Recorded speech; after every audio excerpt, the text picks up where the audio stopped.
হ্যাঁ মানে পাড়ার লোকজনই তাই বলছে। বলছে এই বিমলবাবুর সাথে নাকি ওই সৌরভের সম্পর্ক একদম ভালো ছিল না। তাহলে সৌরভই এই কাজটা করেনি তো? সৌরভ কেন খুন করবে? সে তো এমনি এত টাকা সম্পত্তি পাচ্ছে, আর বিয়ের পর তো রেবা দেবী আর বিমল বাবুর সব সম্পত্তি তাদেরই হবে। না না, হতেও তো পারে যে লাস্ট মুহূর্তে বিমল বাবু ঠিক করেন যে চেম্বারটা সৌরভকে আর করে দেবে না। এক্স্যাক্টলি, হতেই পারে। তোমাদের একটা জিনিস দেখাই,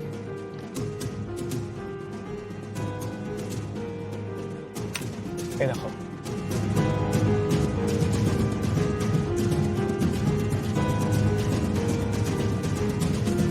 সৌরভ আর পল্লবীর সোশ্যাল মিডিয়ায় এই বছর ফেব্রুয়ারি থেকে জুন মাস অব্দি একসাথে কোনো ছবি নেই।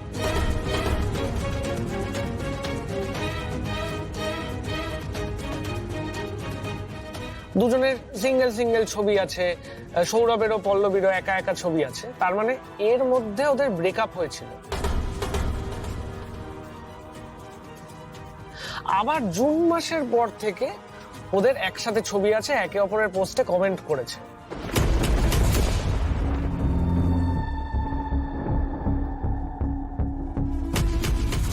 আবার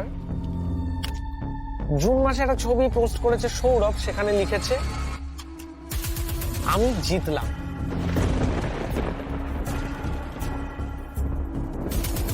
হতেই পারে তখন চেম্বার তৈরি করা ঝামেলাটা মিটে গেছিল।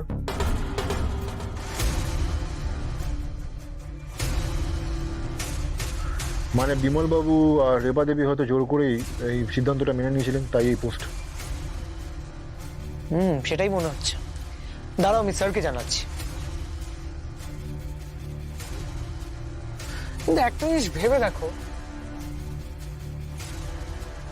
যে ব্রেকআপ হওয়ার পরেও, পণ নিয়ে এত চাপ দেওয়ার পরেও এই পল্লবী মেয়েটা বিয়ে করতে রাজি হলো কেন? কি হলো বলুন? স্যার যা জিজ্ঞেস করছে তার উত্তর দিন। আপনাদের ব্রেকআপ হয়েছিল? হ্যাঁ হয়েছিল।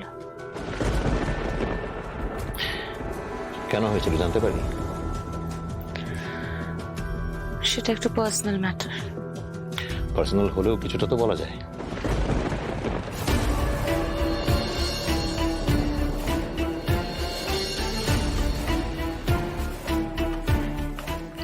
আসলে আমার আর সৌরভের মধ্যে দূরত্বর জন্য একটু সমস্যা হয়েছিল।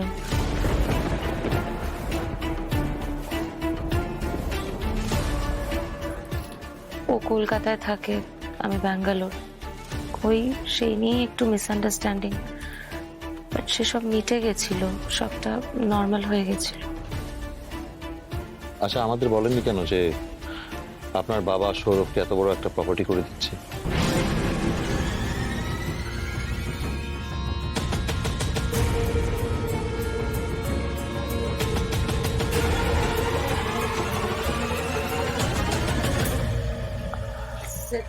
চা।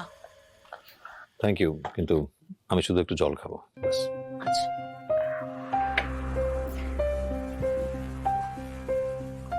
অনিমা বাইরে যা।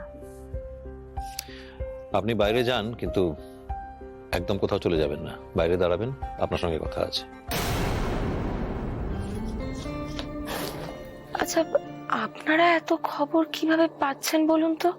মানে আমার আর সৌরভের ব্রেকআপের বিষয়টা তো আপনাদের জানার কথা নয়।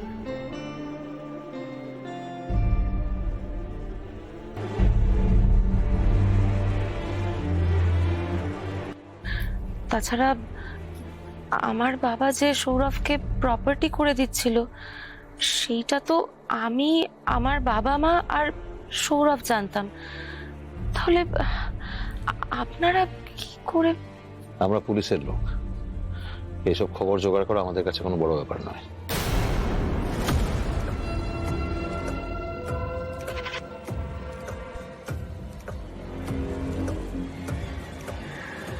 আসলে সৌরভ চাইছিল না যে আমার বাবা ওকে এই প্রপার্টিটা করে দিক। কিন্তু আমার বাবা বলতে পারেন এক প্রকার জোর করেই চেম্বারটা করে দিচ্ছিল, শুধু আমার ভবিষ্যতের কথা ভেবে। আপনার মা বাবার সাথে কি সৌরভের অশান্তি হতো? না না, এরকম কিছু হয়নি। কই কিছু হয়নি তো। কিছু কথা আমাদের কানে এসেছে। কি বলছিল ফোনে সৌরভ? কি চাইছে সৌরভ?